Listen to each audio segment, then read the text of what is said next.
주 뉴욕 조영사관이 기존 예약 신청자에 한해 민원실을 한시적으로 추가 개방합니다. 에릭 애덤스 뉴욕시장이 이르면 다음 달 4일부터 2세에서 4세 사이 영유아를 대상으로 마스크 착용 의무화 지침을 완화한다고 밝혔습니다. 시각장애인들에게 도움이 되는 횡단보도 신호 장치가 뉴욕주 전역에서 크게 늘어날 전망입니다.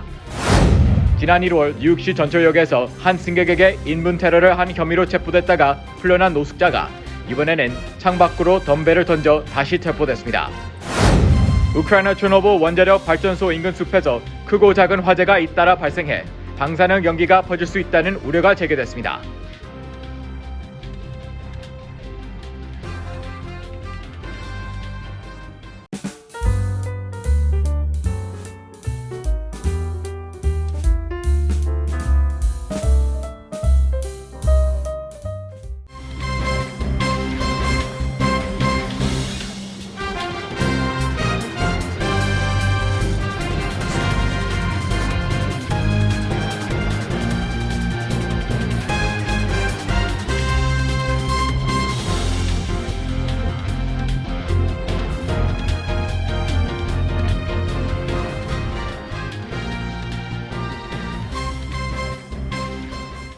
여러분 안녕하십니까? KBTV 뉴스9 이창원입니다.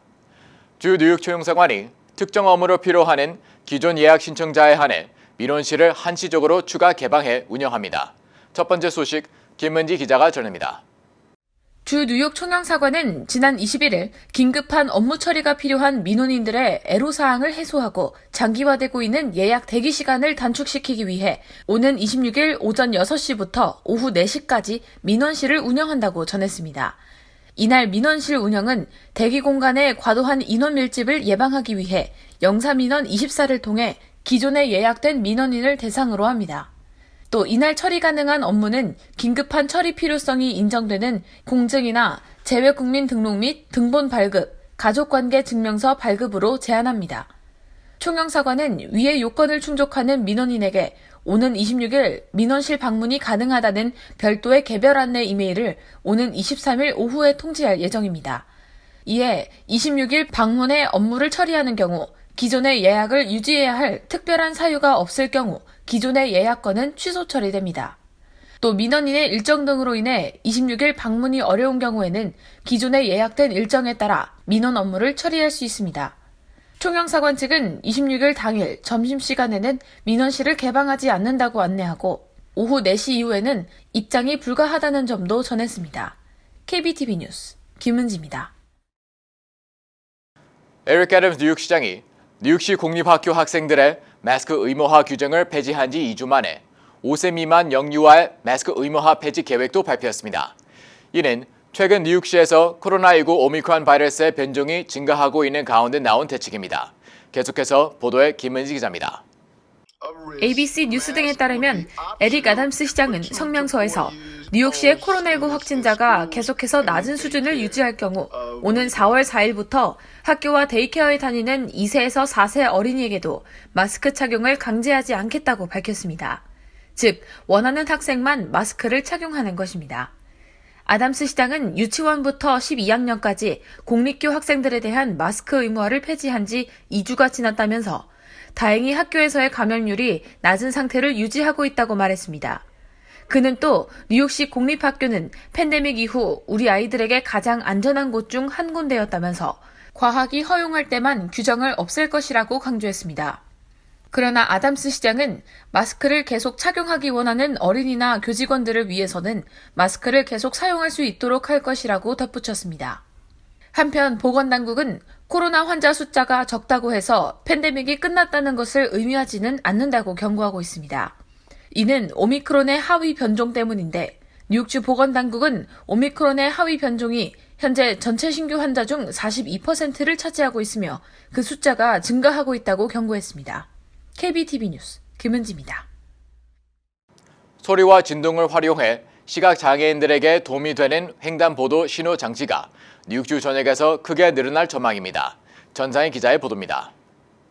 주 연방판사는 뉴욕주에 앞으로 10년 동안 9,000개 이상의 교차로에 소리와 진동을 사용하는 보행자 신호의 설치를 대폭 늘리도록 명령한 바 있습니다. 이에 따라 뉴욕시 교통국은 내년 말까지 시 전역 900개 횡단보도에 시각 장애인용 신호장치를 설치한다고 발표했습니다. 판사는 이 같은 시각 장애인들에게 도움이 되는 보행자 신호 설치에는 시의 연간 예산 1,020억 달러의 일부에 불과한 6억 7,200만 달러가 소요될 것이라고 밝혔습니다. 뉴욕시를 상대로 소송을 제기한 원고인 뉴욕시 시각장애인협의회 회장 로리 샤프는 시각장애가 있는 사람들은 교통소음 속에서 동료 보행자의 도움에 의존해야 한다며 장애인들이 시각이 있는 사람들과 동일한 정보를 얻고 독립적으로 행동할 수 있기를 호소했습니다. 현재 뉴욕시 전역 보행자 신호가 있는 13,200개 횡단보도 중 단 3%에만 시각장애인을 위한 신호장치가 설치된 것으로 나타났습니다. 뉴욕시 교통국에 따르면 현재 시각장애인용 보행자 신호가 설치된 교차로는 1,015개로 알려졌습니다. 계획에 따르면 올해 400개, 내년에는 500개 횡단보도에 추가로 시각장애인용 신호가 설치됩니다. 연간 설치 개수는 점점 늘어 앞으로는 연간 1,000개 내외의 횡단보도에 시각장애인용 신호가 설치됩니다. KBTV 뉴스 전상입니다.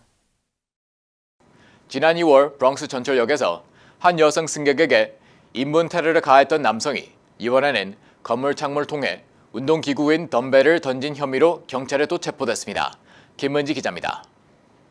뉴욕 원 뉴스 등에 따르면 37세 프랭크 암로카는 지난 주말 맨해튼 할렘의 한 창고 건물에서 창문 밖으로 덤벨을 던진 혐의로 체포됐습니다. 그러나 경찰은 다행히 다친 사람은 없다고 밝혔습니다. 암로카는 지난달 브롱스 웨이크필드 241스트릿 전철역에서 열차를 기다리던 한 여성에게 미리 준비한 배설물을 얼굴에 던지는 등 인분 테러를 가한 혐의로 체포됐지만 법원에서 풀려난 바 있습니다. 그는 인분 테러에 앞서 크라운 하이츠에서 46세 남성에게 유대인 혐오 욕설과 함께 침을 뱉은 혐의로 체포됐다가 풀려난 지 불과 며칠 만에 인분 테러를 가한 것으로 드러났습니다. 불과 한 달 반 사이 3번이나 경찰에 체포된 것입니다. 경찰에 따르면 암로카는 지난 1999년부터 최근까지 무려 40여 차례나 체포됐던 것으로 나타났습니다. 없다. 법을 개정해야 한다라고 강조했습니다. KBTV 뉴스 김은지입니다. 우크라이나 초노브 원자력 발전소 인근 숲에서 화재가 발생해 방사능 연기가 퍼질 수 있다는 우려가 제기됐습니다. 현재 언론에 따르면 화재의 원인은 러시아군의 포격이나 방화일 가능성이 높습니다. 자세한 소식 전장희 기자가 전합니다. 뉴욕타임즈는 현지 매체인 우크라인치카 프라우다를 인용해 체르노빌 원전 인근 숲에서 7개의 크고 작은 화재가 발생했다고 오늘 보도했습니다. 체르노빌 원전은 러시아군이 지난달 24일 점령한 이후 폐기물 관리 시설에 대한 전기 공급이 간간히 끊기고 직원들의 교대 근무가 이루어지지 못하면서 안전 위험이 제기돼 왔습니다. 또 체르노빌 원전 인근에는 매년 이맘때쯤 농부들이 모내기 전에 밭을 태우면서 화재가 발생해 산불로 인한 방사능 연기에 대한 우려가 계속돼 왔습니다. 그러나 7개의 크고 작은 이번 화재는 포격이나 방화의 가능성이 높을 것으로 보입니다. 체르노빌 원전 인근은 방사능 유출 사고로 토양이 방사능에 오염됐는데 인근 숲의 나무의 뿌리가 소량의 방사능을 흡수하면서 화재가 발생하면 방사능 입자가 연기를 통해 퍼질 수 있다는 것입니다. 그래서 우크라이나 당국은 매년 체르노빌 원전 인근에서 불이 나면 가능한 한 빨리 진압하기 위해 노력하고 있습니다. 러시아는 침공 첫날인 지난달 24일 체르노빌 원전 시설 통제권을 장악했고 가동이 중단된 원전임에도 해당 지역에서의 교전으로 시간당 3.03 마이크로시버트였던 방사선 선량이 한때 92.7까지 치솟았습니다. 3일 뒤에는 크이우와 하르키우 핵 폐기물 저장소에 미사일을 떨어뜨리며 위협했습니다. 한편 지난 3일에는 우크라이나의 최대 규모 원자력 발전소인 자포리자 원전이 러시아의 공격으로 화재가 발생한 바 있습니다. KBTV 뉴스 전상입니다. 지난 2021년 뉴저지 평균 재산세는 9,284달러로 나타났습니다. 이는 전년에 비해 2%가량 오른 수치입니다. 애틀랜틱 카운티의 경우 2021년 재산세가 가장 높은 지역은 롱포트로 연 11,117달러의 재산세가 부과됐습니다. 허드슨 카운티에서는 지난해 평균 12,138달러의 재산세를 기록한 위오켄이 가장 높았고 1,451달러를 기록한 베이온, 1,146달러를 기록한 커니가 각각 뒤를 이었습니다. 한인 거주율이 가장 높은 버겐 카운티의 경우 연 평균 재산세가 21,983달러를 기록한 네마레스트가 가장 높은 재산세 부과 지역으로 꼽혔습니다. 테나플라이가 21,966달러, 알파에는 22,438달러로 그 뒤를 이었습니다. 세율로는 3.015%를 기록한 해켄색이 버겐 카운티에서 가장 높았고 2.865%를 기록한 리치필드 파크, 2.811%를 기록한 듀몬트가 그 뒤를 이었습니다. 재산세가 가장 높은 지역은 캠든 카운티의 타비스톡으로 지난해 평균 재산세는 3715달러를 기록했습니다. 한인 1.5세의 요리사가 요식업계 오스카상으로 불리는 제임스 비어드상의 탁월한 셰프 최종 후보에 올랐습니다. 제임스 비어드 재단에 따르면 레이첼 양과 그의 남편 셰이프 처치는 올해 제임스 비어드 어워즈에서 미국 최고의 요리사를 평가하는 탁월한 셰프 부문에 다른 4명의 후보와 함께 선정됐습니다. 재단은 오는 6월 13일 시카고 리릭 오페라에서 열리는 시상식에서 최종 우승자를 발표할 계획입니다. 양씨 부부는 현재 시애틀에서 퓨전 한식당 쥬울과 레브를 운영하고 있습니다. 전통 한식을 바탕으로 한 현대식 요리를 선보이고 있습니다. 양씨는 TV 음악 전문 프로그램인 셰프에 출연한 이후 명성을 얻었습니다. 뉴욕 뉴저지 항만청의 라과르디아 에어트레인 프로젝트의 대안으로 페리 노선을 개설하는 방안이 나와 주목받고 있습니다.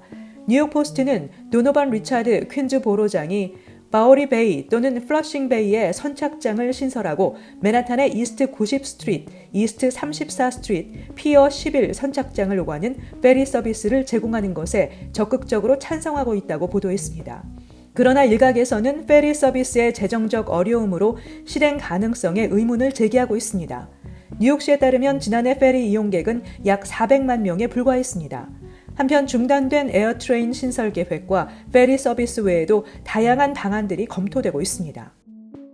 캐시 호컬 뉴욕주지사와 뉴욕주의회가 오는 4월 1일 전까지 2022-2023 회계연도 예산안 합의를 위해 논의 중인 가운데 이번 협상에서 차일드 케어, 즉 보육이 가장 주목받는 항목으로 꼽히고 있습니다. 호컬 주지사는 최근 신규 증세 없는 2,163억 달러 규모의 2022-2023 회계연도 행정 예산안에서 차일드 케어 보조금, 공립대 차일드 케어 신설 등을 위한 14억 달러의 예산을 지출할 계획입니다. 주의회는 여기서 한 발 더 나아가 유니버설 차일드 케어를 요구하고 있습니다. 차일드 케어 보조금에 2022-2023 회계연도에 22억 달러를 투자해 대부분의 저소득층 가정에 무상 보육을 제공하는 방안과 함께 현재 주정부 보조금 지원 대상인 연방 빈곤선의 200%인 4인 가정 기준 연소득 5만 5천 달러 미만인 기준을 2024년까지 연방 빈곤선의 400%에서 500%까지 확대하는 안을 요구하고 있습니다. 잠시 후 커뮤니티 브리핑을 전해드립니다.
이어서 환율과 증시 전해드립니다.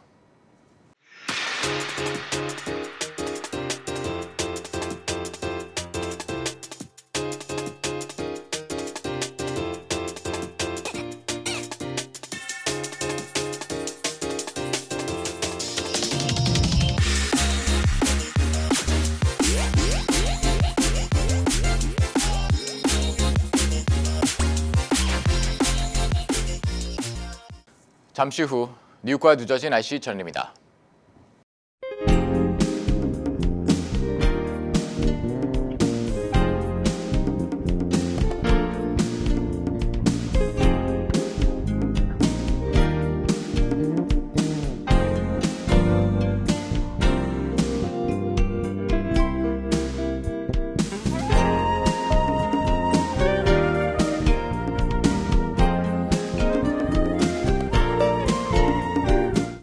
KBTV 뉴스9 마칩니다.